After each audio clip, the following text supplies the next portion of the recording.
Martin Luther king জুনিয়রকে নিয়ে সাধারণত আমরা আই হ্যাভ এ ড্রিম কিংবা বর্ণবাদ বিরোধী আন্দোলনের কথা শুনি, কিন্তু তার জীবনের অনেক বড় অংশ জুড়ে ছিল অর্থনৈতিক মুক্তি এবং গরিবের অধিকারের জন্য লড়াই। জীবনের শেষ দিকে তিনি কেড়ে নিয়েছিলেন ক্ষমতাশালীদের ঘুম, আর তাই আমেরিকার মেমফিস শহরে এক বুলেটের কাছে তাকে চিরতরে স্তব্ধ হতে হতো।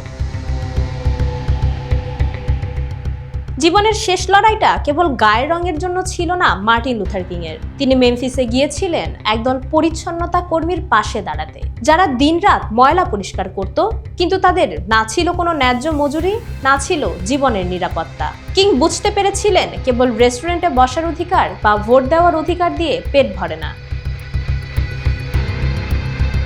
মার্টিন লুথার কিং অনুধাবন করলেন, একজন মানুষের যদি কফি কেনার টাকাই না থাকে, তবে কফি শপে বসার অধিকার দিয়ে সে কি করবে? এই যে তিনি সরাসরি টাকা আর সম্পদের সুষম বন্টন নিয়ে কথা বলতে শুরু করলেন, এটাই তাকে প্রচলিত সিস্টেমের 1 নম্বর শত্রুতে পরিণত করল।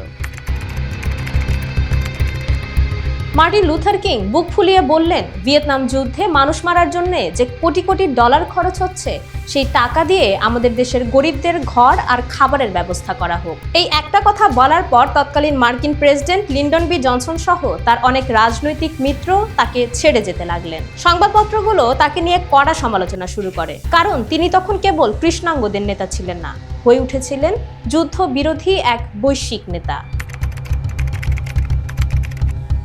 তৎকালীন মার্কিন গোয়েন্দা সংস্থা FBI এর প্রধান লুথার কিংকে মনে করতেন আমেরিকার সবচেয়ে বিপজ্জনক মানুষ হিসেবে, কারণ কিং তখন চেষ্টা করেছিলেন সব ধর্মের এবং সব বর্ণের গরিব মানুষকে এক সুতোয় বাঁধতে। একে তিনি বলতেন পোর পিপলস ক্যাম্পেইন। রাষ্ট্র ভয় পেয়েছিল যদি দেশের সব গরিব মানুষ একসাথে রাস্তায় নেমে আসে, তবে বর্তমান শাসন ব্যবস্থা টিকিয়ে রাখা অসম্ভব হয়ে পড়বে। তাকে থামানোর জন্য বছরের পর বছর তার ফোনে আড়ি পাতা হয়েছে, এমনকি তাকে আত্মহত্যার প্ররোচনা দিয়ে চিঠিও পাঠানো হয়েছিল। 1968 সালের 4 এপ্রিল মেমফিসের এক হোটেলের বারান্দায় আততায়ীর গুলিতে মার্টিন লুথার কিং নিহত হন। ঘটনার 2 মাস পর জেমস আর রে নামের এক ব্যক্তিকে গ্রেপ্তার করা হয়, যার আঙুলের ছাপ পাওয়া গিয়েছিল সেই স্নাইপার রাইফেলে।